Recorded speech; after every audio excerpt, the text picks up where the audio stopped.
All right, welcome into the live stream, everybody. I'm going to get this started right away. These live streams are going to be posted and published inside of our Altura Society free platform. We're going to launch the Academy side. And in addition to tonight's training, we're going to be meeting multiple times a week, putting out content for anybody that's building with AI to teach you guys certain skills or features or just inform you about things going on so you're not behind the game. I think a lot of us feel like we have to keep building and building to keep up with what AI is doing, right? And AI continues to progress, but most of the time it's too far ahead. And that keeps us in this loop of being stuck and stuck and stuck and never actually getting in front of people, getting your product sold and doing the most important part, which is making us money. Okay.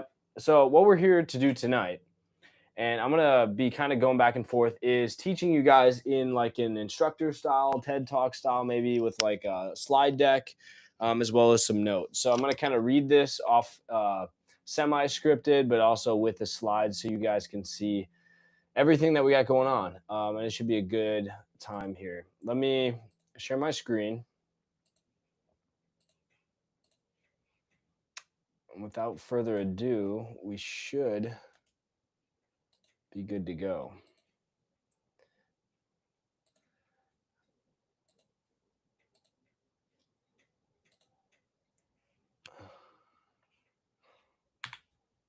There we go.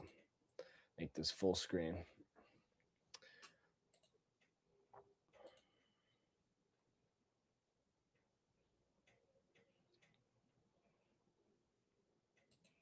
If you guys can see that, all right, let me know.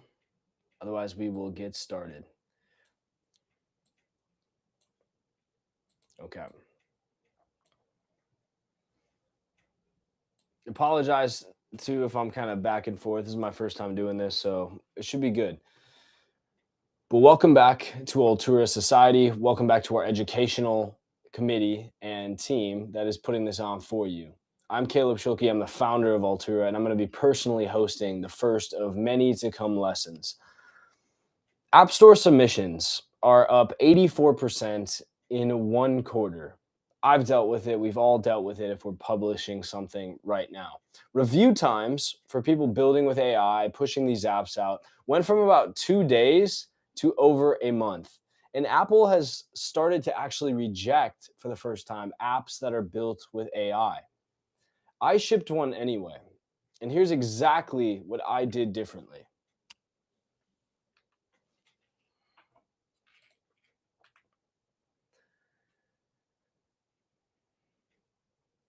In 2025, Apple got 557,000 Apple submissions.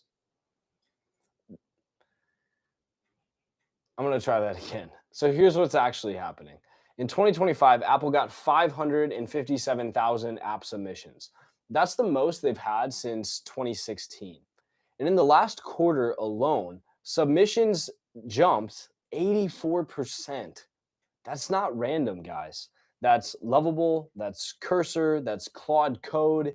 Building an app went from some 6-month project with an insanely developed team with experience to a project in a weekend. And now everybody's weekend project that they've built is sitting in Apple's queue. And Apple's review team did not get 84% bigger. I can guarantee you that. They've actually used more AI from what we've seen. So what used to take 24 to 48 hours now takes 7 to 30 days even, as some Reddit users are complaining to us, as well as in our community. Some people are waiting longer than that. And most of the time your app just kind of sits there saying, waiting for review, right? With that yellow mark on it. And there's really nothing you can do about it. But of course, guys, right? Slow isn't the problem. Slow is kind of just annoying, right? The problem is that Apple actually started rejecting a specific kind of app. If you guys have built yours with AI, there's a decent chance that you're going to run into it. The rule is called Guideline 2-5-2. It's been in the App Store guidelines for years, and almost nobody used to hit this. But now everyone's hitting it. So, what does 2.5.2 actually say? Your app cannot download and run new code after Apple has reviewed it. And when you think about that for 2 seconds, the reason that the rule exists is kind of obvious, right? Apple reviews your app one time. If your app can pull down new code afterwards, then what Apple approved isn't really the app that its users are running. You could ship them essentially anything, and then the review is pointless. So Apple's position around this is simple. Whatever your app does, it has to be in the binary that they looked at. And here's why that suddenly matters. A lot of people that are AI app builders work by generating and running code at runtime. For some of them, really, that's the entire product, which means that the Apple app reviews is basically a shell going through their approval system, and the real behavior is showing up afterwards. This is the exact thing that the 2.5.2 guideline, as you can see down here, was meant to stop. It was written that way. And it just never mattered before because before AI, nobody was shipping an app that wrote itself. And this isn't theoretical either. In March, Replit and Vibecode both had updates blocked. An app called Anything got pulled from the store completely on March 30th. These are not small operations.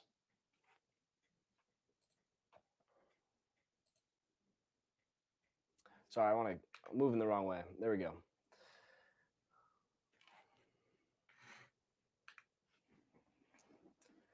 So here's the process again, really. This isn't theoretical. In March, Replit and Vibecode both had their updates blocked, and an app called Anything got pulled from the store completely on March 30th. These are not small operations. These are funded companies with legal teams and people whose job is App Store compliant.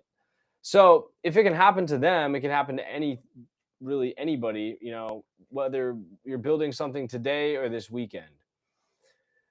Now, again, this slide's going to talk about it. This is probably where your app or whatever you're building through code, or regardless if you're part of the Altura Society, you're most likely exploring in this stuff. And I don't want you guys to get caught. So first, if your app pulls a prompt or a config file from your server, that changes how the app behaves, not what it says, right? How it behaves. And that's a gray area, and reviewers are starting to look at it now. Second, as you can see, if you're using a web view or a JavaScript bridge that loads remote scripts, that's a straight problem. Third, if you shipped with placeholders that get filled in later from your backend, that's also a problem.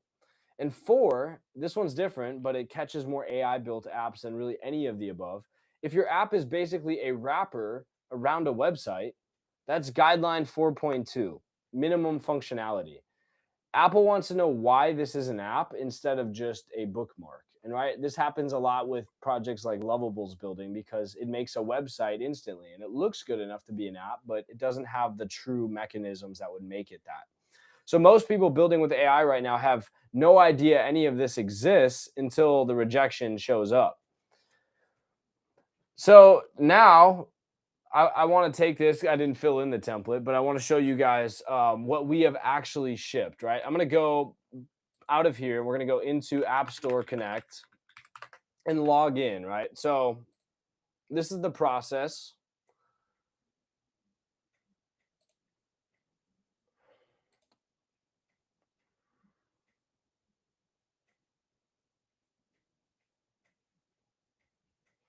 So this is the App Store Connect screen. As you guys know, Altura Society is our primary platform. It's what you can join in the description.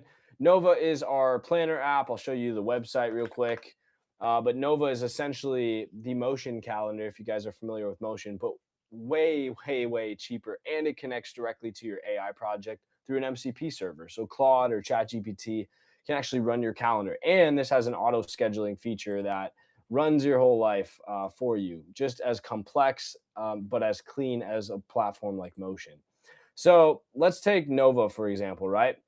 I'm going to click through. And as you can see, Apple has rejected us countless times as I go through the app review. you can see all of the different submissions that we've had. These are only the last 10 submissions, but I think if I go into history, you guys can see how many times it's been rejected, not just by us, but by Apple. I'm going to go way back to our initial versions, and you can see that this was a battle from the start. And a lot of these guys, as you can see, were rejected, and it's been months. We started this process for version 1.0 in February, and the review process at some point was taking like weeks on end. So, it jumped right here from March 29th to April 3rd, waiting for review to in review. Same thing you'll see again, like April 15th to April 17th. We're back to a 2-day period, and then waiting for review again April 17th to waiting or actually in review on April 26th. So they're really getting behind on these things, and we're getting rejected a lot of times. I don't know if I can actually open it up. It won't let me in this case, but it'll say things like, not following XYZ guideline, right? And so when you actually get to the page and actually submitting that, Apple will go inside of the commentary and they'll let you know why your app was approved or rejected. That happens in app review. So you'll click into here if you're on Apple. It'll be very similar on Google, but you can just see me open one up here, and then Apple has their feedback right here. And now, as you can see, they're also starting to do automated messages because they're using AI and they're shrinking their team. But right, they're putting in a lot of these different bug, guideline fixes that they need you to make. And a lot of them are starting to actually become automated, which is just slowing down, approvals even more. And again, this was an example, right? Like they disapproved us for a loading error message. They're selecting the retry button, and it basically wouldn't reload the Nova app. That's something we had to fix, right? So a lot of you guys aren't going to get approved the first time you do this. If it's rejected, the best thing you can do is take the actual message, paste it into whatever's coding, because I guarantee you're probably not doing it yourself. If you are, I'd still recommend putting it into something like Claude and having Claude give you the exact fix to make. And better yet, have Claude give you a response. I've found that most of the time you navigate the rejections by submitting a new build, which then becomes in review like this, right? But then additionally, before you do so, you can go in and leave commentary. You can drop a comment on here. I can't on these because they were actually removed. I'm trying to find one that had a review completed with comments, but you can also respond to these threads that you'll see here. But anyways, back to the slides at hand. So this is the checklist really that I would give to anybody, right? That is essentially shipping an AI app that wants to actually get it on the App Store or Play Store. I'm staying, true to the App Store today. We could do a separate episode on the Play Store, but it's very similar, right? But when you're dealing with these compliance teams, Apple is much more strict. So Google tends to be known to be a little bit more lenient. But if you guys are still looking for feedback, let me know too. And of course, you're in the community and I'll be there as well. So this is what I want to, the tips I want to give you guys. So that way, if you have a project, you want to make it an app on the App Store, you want to even sell it on the App Store, you have to do these things. Okay. 7 things. First, everything that your app does needs to ship inside the binary. If you don't know what that means, feel free to reach out to us in the community or just ask whatever tool is coding your app, right? So what that means is no downloading logic. It's not fetching code from somebody else. If a feature exists, it exists in the build that Apple looked at. It can't like build something after the app launches. It can't install something additionally after review onto your phone than what you're sending for review. Second, remote config files can change content, never behavior. Okay. So what that means is the text, images, prices, feature flags that hide things are fine. Anything that actually changes what the app does, especially after review, that's not fine. Third, no web views can load remote scripts, right? If that's happening, if you're wrapping your web content, it has to actually be content. The second that it's executable, right? You're going back to that 2-5-2- almost a dash again, 252 guideline that they seem to be pressing pretty hard on. Number 4, fill every screen before you submit. No placeholder text, no empty tabs. No buttons that don't go anywhere. I'm not just talking about the app store like review process, but I'm talking about your actual coded app, like the app on test flight or whatever that you're testing it on, Google Play as well. It needs to be full. It can't just have placeholders, right? Reviewers are going to open everything, and a dead tab reads as an unfinished app, and they're going to flag you for that. Never try to sneak that through; it's going to get rejected. Number 5, your privacy label has to match what you actually collect. And I find this with my community, the people that we coach, people inside Altura all the time when they're asking for help. Go into your code and actually check this stuff. AI generated apps pull in SDKs that you didn't consciously add, and every single one of them collects something. Okay. And 6, if you have accounts, you need an in app account deletion in your app. So they have to have the freedom to be able to choose, right? Just like you would using almost any platform. That's guideline 511, and it's an automatic rejection. It's not a support email. It should be a button inside of the app, and they're going to look for it. So make sure you code it while you're still building right now. And 7, finally, my last tip, give them a demo account. I'm talking about Apple or Google's team, and they're going to ask for it in the listing, and write the review notes like a human. They don't want to see some AI copy paste thing, right? Working login and a short paragraph explaining what the app does and how to test the main feature. This is like sitting across from them and explaining, okay, you're going to go in to review my app. Here's what I think you should know about it. Kind of give them a bit of context so they know what they're looking for, right? And what the app's actually supposed to do. So if they're confused, they don't flag that as a reason to shut the whole app down, right? You can give them that context if there's anything that seems to be a little bit gray. Reviewers on Apple, right, are overwhelmed. I just said that. So they have minutes to review, and making it easy on them moves you up the queue substantially, right?